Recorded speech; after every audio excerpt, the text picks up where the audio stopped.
नमस्कार दोस्तों, हमारे चैनल पर आपका स्वागत है। जय श्री कृष्णा, राधे राधे, हर हर महादेव। दोस्तों, आज हम सुनेंगे जितिया माता की कथा।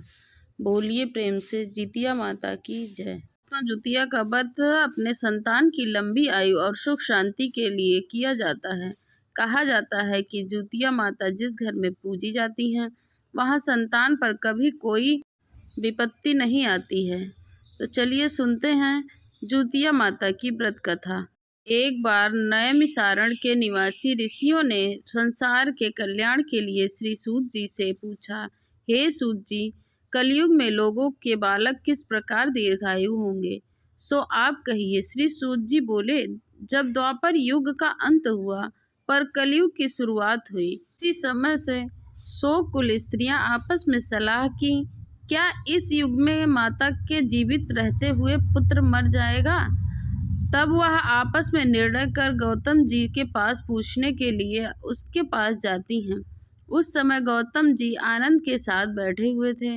उनके सामने जाकर उन्होंने नतमस्तक होकर सिर को झुकाकर प्रणाम किया और फिर स्त्रियों ने पूछा, प्रभु जी, इस कलयुग में लोगों के पुत्र किस तरह से दीर्घायु होंगे, इसके लिए कोई व्रत या तप हो तो बताइए।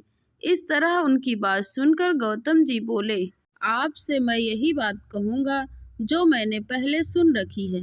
गौतम जी ने कहा, जब महाभारत युद्ध का अंत हो गया और दोनों पुत्र अश्वत्थामा के द्वारा मारे गए थे, देखकर सब पांडव बड़े दुखी हुए थे। तो पुत्र के शोक से व्याकुल होकर द्रौपदी अपने सखियों के साथ ब्राह्मण श्रेष्ठ धौम ऋषि के पास गई और उनसे कहा, हे विप्र, कौन से उपाय करने से बच्चे दीर्घायु हो सकते हैं, कृपया करके ठीक ठीक बताएं। धौम ऋषि बोले, सतयुग में सत्य वचन बोलने वाला, सत्कर्म करने वाला, समदर्शी जतपरवाहन नामक एक राजा रहता था। एक बार वह अपनी स्त्री के साथ अपने ससुराल गया और वहीं रहने लगा।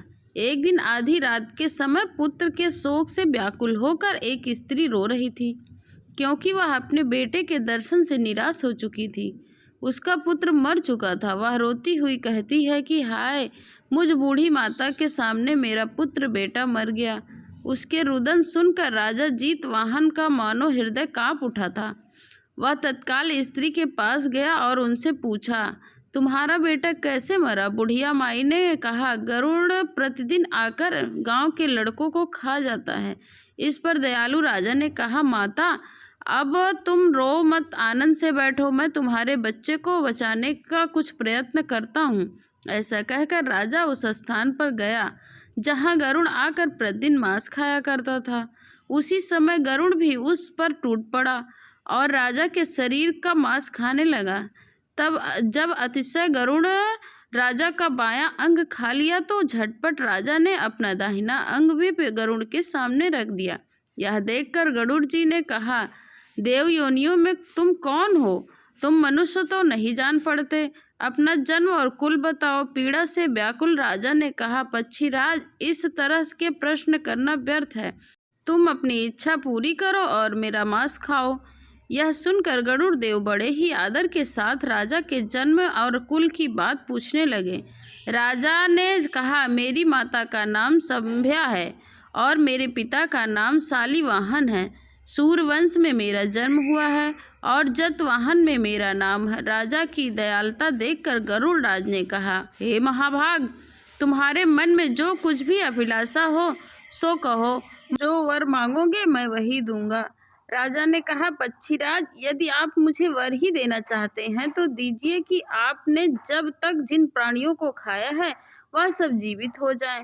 हे स्वामी, अब से आप यहाँ बालकों को ना खाया करें और कोई ऐसा उपाय बताएं जहाँ भी उत्पन्न हुए वह लोग बहुत ही दिनों तक जीवित रहें। पक्षीराज राजा को वरदान देकर अमृत लेने के लिए नागलोक चले गए। वहाँ से अमृत लाकर उन्होंने उन मरे हुए मनुष्यों की हड्डियों पर बरसाया। ऐसा करने से सब लोग जीवित हो गए जिनको पहले गरुड़ ने खाया था। राजा के त्याग और गरुड़ देव की कृपा से गांव वालों के संपूर्ण कष्ट दूर हो गए। उस समय राजा के शरीर की शोभा दुगनी हो रही थी। राजा की दयालुता देखकर गरुड़ राज ने कहा, मैं संसार के कल्याण के लिए एक और वरदान देता हूँ। आज अश्विनी कृष्ण पक्ष सप्तमी और अष्टमी तिथि है। आज ही तुमने यहाँ के प्रजा को जीवन दान दिलाया है।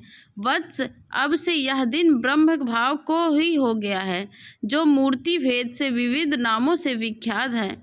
वही त्रिलोक्य से पूजित अमृत प्रदान करने का अर्थ है। जीतिया पुत्रिका कहलाएगा।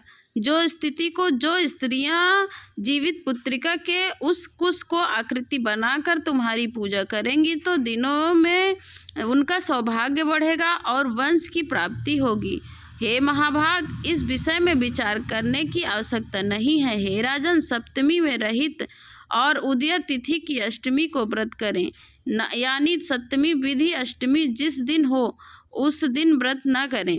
शुद्ध अष्टमी को व्रत करें, नवमी को पारण करें। यदि इस पर ध्यान न दिया जाए तो फल नष्ट हो जाता है और सौभाग्य भी नष्ट हो जाता है। जुम्हिन की इस तरह का वरदान देकर गरुड़राज वैकुंठ धाम को चले गए। राजा वीर अपनी पत्नी के साथ अपने नगर को वापस चले गए। धौम ऋषि द्रौपदी से कहते हैं, हे देवी, मैंने यह दुर्लभ व्रत तुमको बतलाया है। इस व्रत को करने से बच्चे दीर्घायु होते हैं।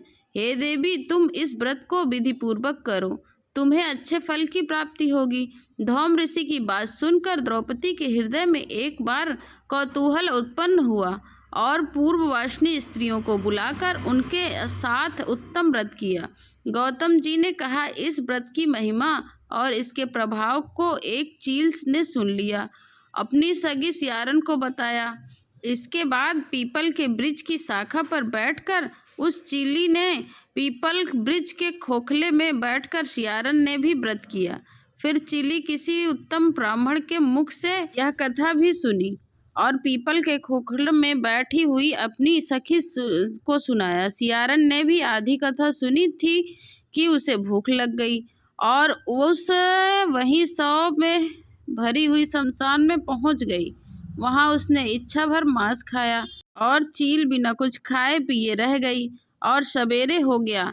सवेरे वह गौशाले में गई और वहां गौ का दूध पिया। इस तरह नवमी के उसने पारण किया। कुछ दिनों के बाद वह दोनों मर गए और अयोध्या में किसी धनी व्यापारी के घर जन्मे। संयोग में उन दोनों का जन्म एक ही घर में हुआ, जिसमें सियारन ज्येष्ठ हुई और चील छोटी हुई। वह दोनों सभी शुभ लक्षणों से युक्त थी। इसलिए बड़ी लड़की काशीराज और छोटी लड़की मंत्री के साथ विधिपूर्वक ब्याही गई। पूर्व जन्म के कर्म के फल से वह एक मृग नयनी रानी हुई, लेकिन किसी भी संतान को जन्म देती थी तो वह मर जाते थे। और पूर्व जन्म की बातों को स्मरण करने वाली मंत्री की पत्नी ने 8 पुत्रों की माता बनी। सभी संतान तेजस्वी और बुद्धिमान थे, साथ ही साथ सभी जीवित भी थे। अपने बहनों के पुत्रों को जीवित देखकर ईर्ष्यावश राजपत्नी ने उनके स्वामी से कहा, यदि तुम मुझे जीवित कर रखना चाहते हो तो इस मंत्री के सभी पुत्रों को उसी जगह भेज दो जहां हमारे बच्चे गए हैं, अर्थात उन्हें मार डालो। यह सुनकर राजा ने उन मंत्री के पुत्रों को मारने के लिए कई प्रकार की योजना बनाई, पर मंत्री के बच्चे जीवित रहे। एक दिन राजा ने अपने आदमियों से उन पुत्रों को सिर कटवाकर पिटारी में रखवा दिया और वह पिटारी उसकी माता के पास भिजवा दिया। किंतु वह बेशक कीमती जेवरात में बदल गए और भले चंगे 8 पुत्र अपनी माता के पास वापस आ गए। उनको जीवित देखकर राजपत्नी को बड़ा विस्मय हुआ। अंत में वह मंत्री की पत्नी के पास गई और उनसे पूछने लगी, बहन, तुमने कौन सा ऐसा पुण्य किया था जिसके प्रताप से बार बार मारे जाने पर भी तुम्हारे बेटे नहीं मरते? इस पर मंत्री की पत्नी ने कहा, पूर्व जन्म में मैं चील थी और तुम एक सियारन थी।